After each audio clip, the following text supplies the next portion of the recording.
the Seventh-day Adventist Church in South Kenya Conference and in Kisii and across the country also. Maybe we'll do a write-up and give it to Michael so that he can increase the rest of the story that he did not capture in that. But all the same, we could not be able, no one could be able to write all or everything that he did, but his contribution to even the church was tremendous. To any church, he did not single out that this is the only one he could support. He really had a heart for work, for God's work in this country. I just wish to take this time to bring the one who will be ministering to us, Pastor, retired, John Nyamwenda. For a long time, he was a friend to Msee Simon Nyachae. We wish to bring him so that he can speak to us.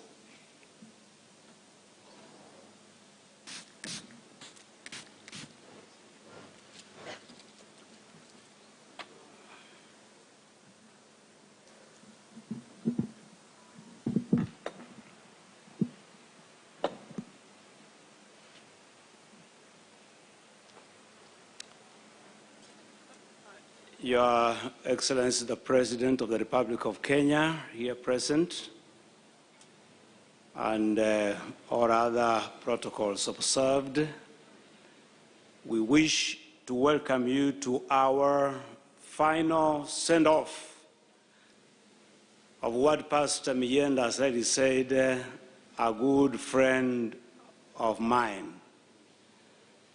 I didn't know that a day will come when I will stand here and say a farewell to such a great man, a hero by all standards, who has served this nation relentlessly for many years. The family of late Honorable Simeon Nyachae,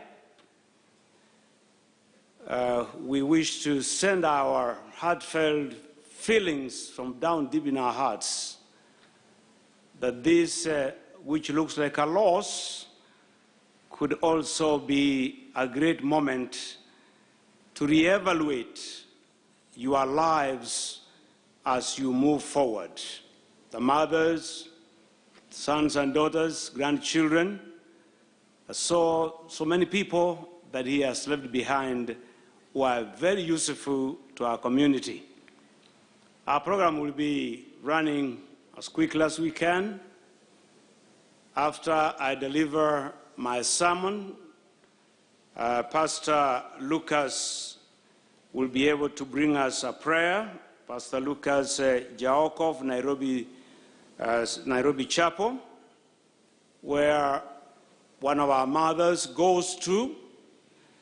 And then here in our land, we have Bishop Mairura to do the benediction, to bless the people, the family and the people before we leave. And so we will try to be brief because we understand what's before us. I would have therefore taken a lot of time to read to you the scriptures.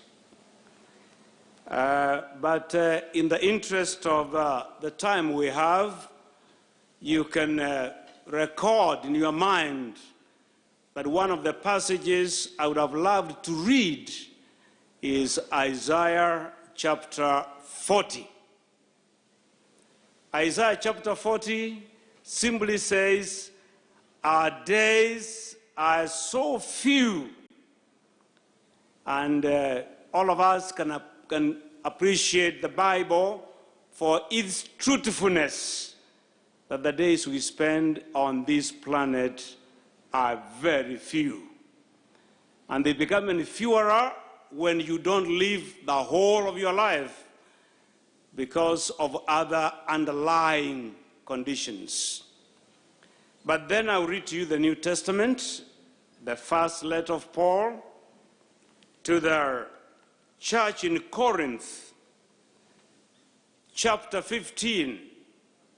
And having been a teacher for some time in the past, I will lovely assign you to read for me 1 Corinthians 15, and you do you well to read the whole chapter, But as a minister, we always read just a few lines to bring the life we have at hand home.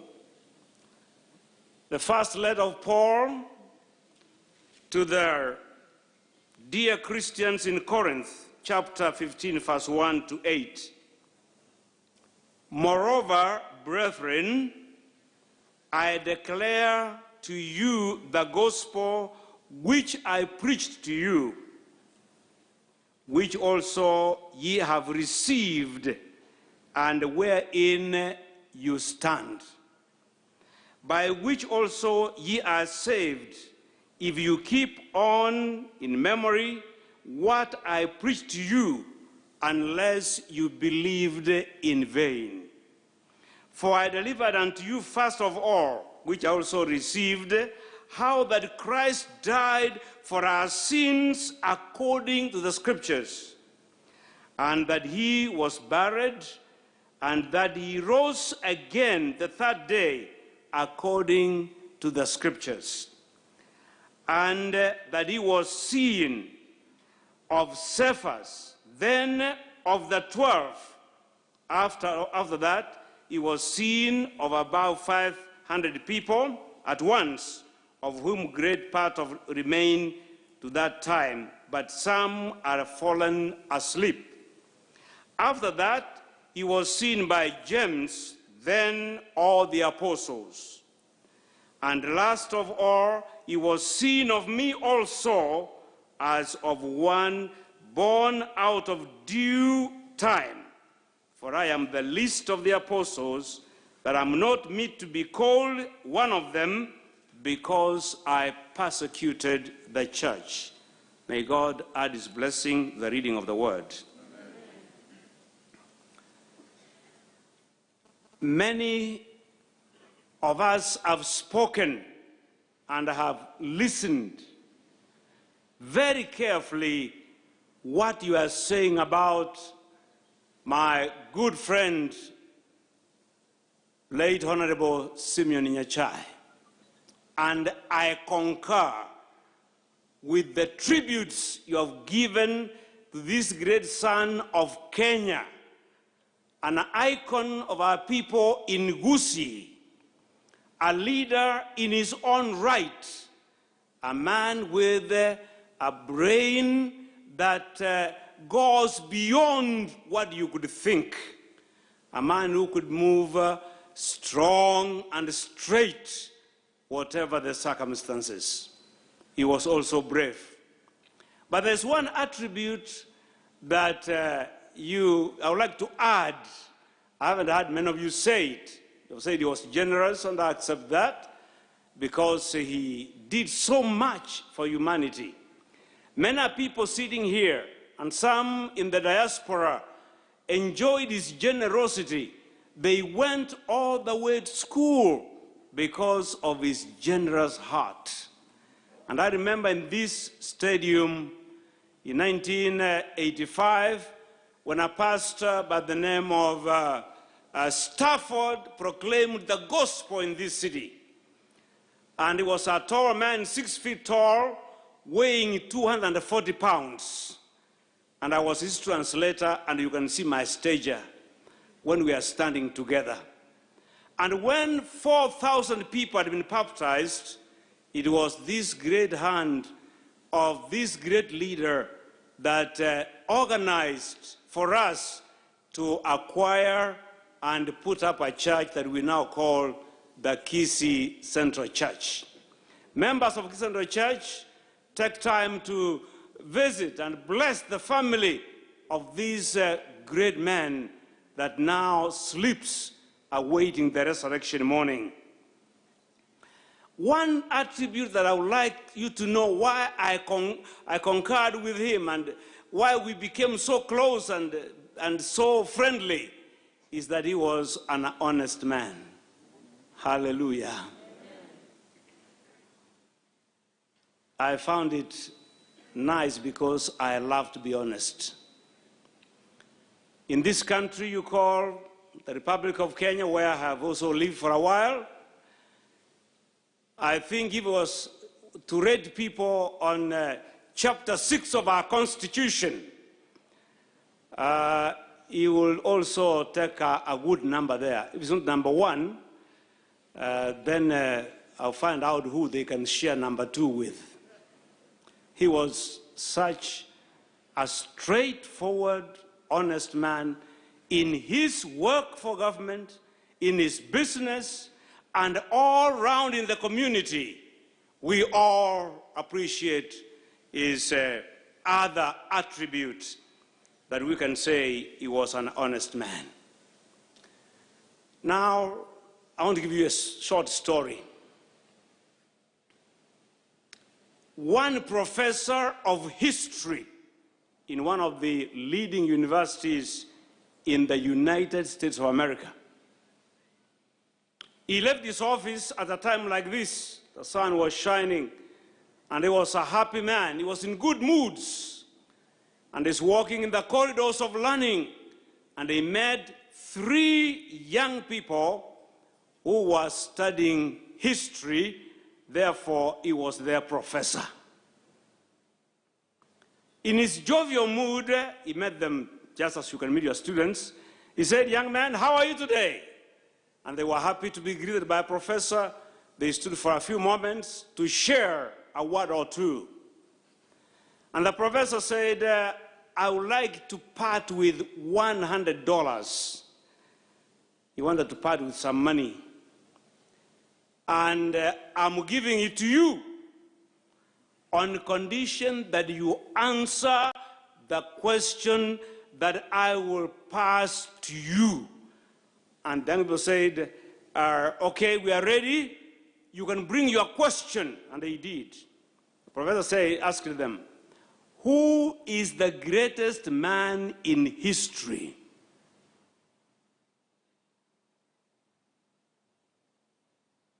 I'm giving you a few moments just to meditate upon it.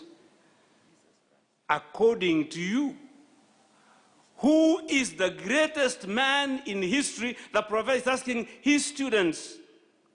And I'm hearing a whisper here near me saying that Jesus Christ was not a man, he was God-man.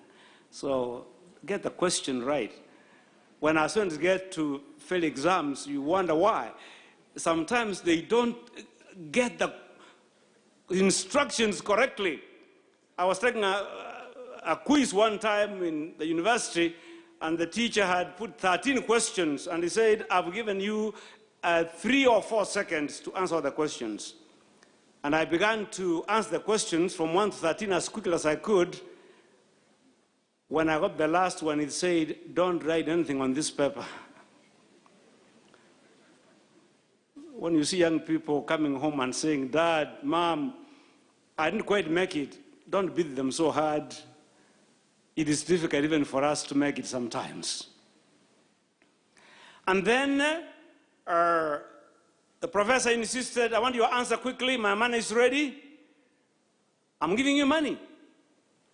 Who is the greatest man in history?" There were 2 American boys and 1 Jewish boy. And I want you to appreciate the Jewish mind, even to this day. The Jewish boy said, "Sir, I have an answer." "Yes?" He said, "Abraham Lincoln." And those of you who know that name, he was the president of the United States of America that actually liberated those black people who were disadvantaged in every way. And to this day, they remember him. When Barack Obama became president, he said, "I'll follow the route, the train route from his place all the way to White House because of the respect the black and the colored gave to that name." And you know, this is an American professor. Be in context. Don't answer questions without laying them on the proper ground. And the Jewish boy said, "Abraham Lincoln," and the man put his hand in the pocket and he said, "Okay, you will receive $100. So he gave him $100 because he got the question right. If I knew you had the right question, you could have gotten this one, but now the time is not on our side. And then the professor smiled and went his way. Then the other boys, the two American boys, asking, "You Jewish boys, how did you know the question?" The answer. He said, "I didn't give him the right answer." What? And you have $100 in your pocket. Then what is the right question? He said, the greatest man that ever lived is Moses. And if you study Moses deeply, as I do sometimes, the Bible says he was the meekest man, the most humble that ever lived. Numbers 12 will tell you that.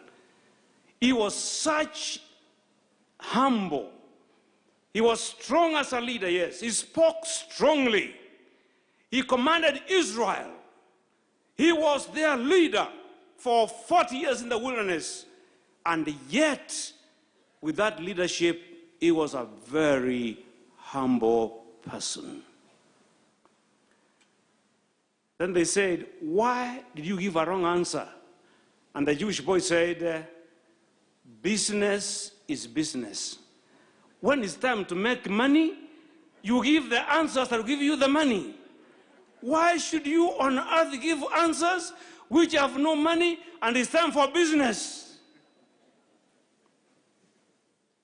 And I learned something in my university work. Sometimes you have to please the professor to get your A and go your way, and life will continue. You know, that's how life is. So the Jewish boy gave a wrong answer.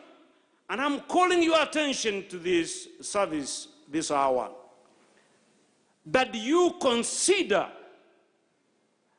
the life of late Honorable Simeon Nyachae and your life, more particularly your life, because Mzee is asleep.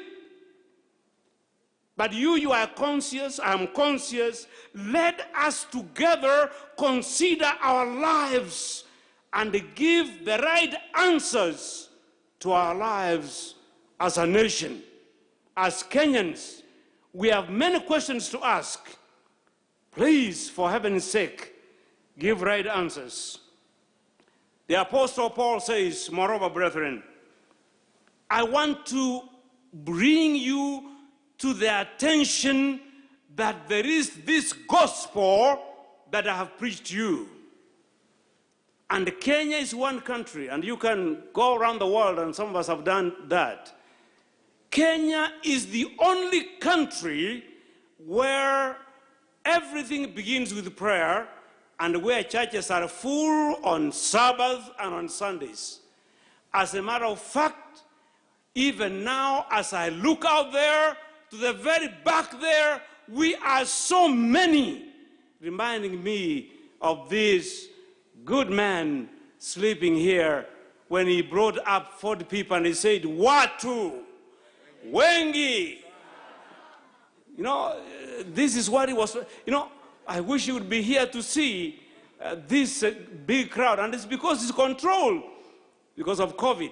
If there was no control, I think this place would be overflowing. This was the man. Consider your life. Paul says, consider the gospel. And the word gospel simply means good news. The Greek word for that is evangelion. And those of us who proclaim this message are evangelists. Evangelion is the word, the good news. And then evangelist is the person who is carrying the good news. And I love to carry the good news. And then it says, I received this from the Lord, that Jesus Christ lived in this world.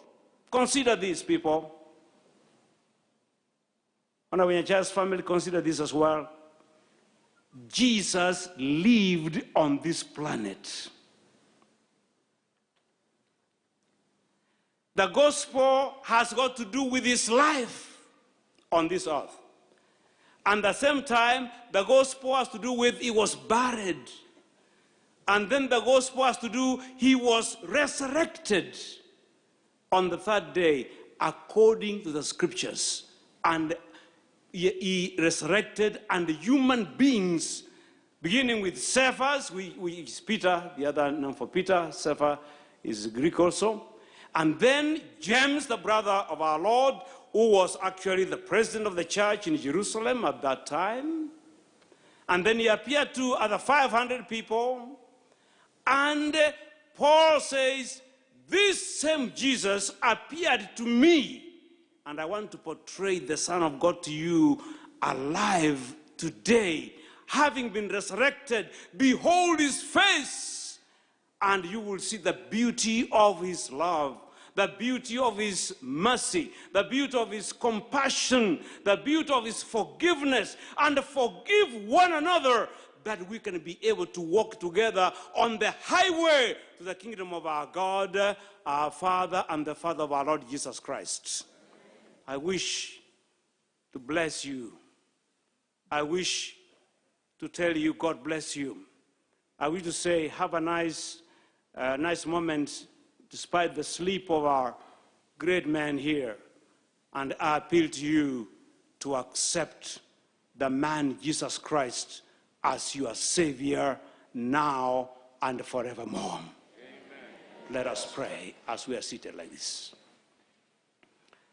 Our Father who is in heaven, I call upon you this morning to come down to our Med Chapel for the proclamation of the gospel in honor of our elder, Honorable Simeon Nyachae, a man you have used, and a man who you gave time to look at his life in his last moments. And in my own thinking, because he knew the gospel, he knew the Bible, he could have whispered, God, forgive me. And you accept forgiveness at whatever moment. God bless his family, the mothers who were left behind, sons and daughters, and the many grandchildren and the great-grandchildren. God, I bless them, strengthen them, protect them, give them a chance to see beyond the portals of the grave. Lord God, bless our country, bless our president and his cabinet and those who assist him closely, that this land of Kenya may remain a strong Christian country that will attract many to Jesus Christ. And may all of us today, in this very day, consider seriously the man Jesus Christ. He lived our lives. He died our death. He resurrected our resurrection. We await his soon return in the clouds of glory. Even so, Lord, when you return, remember Kenya in your kingdom. Bless us now as we move on and until we close, for you are a God who surpasses understanding, but shower us with your blessing, I pray, in Jesus' name. Amen. I call upon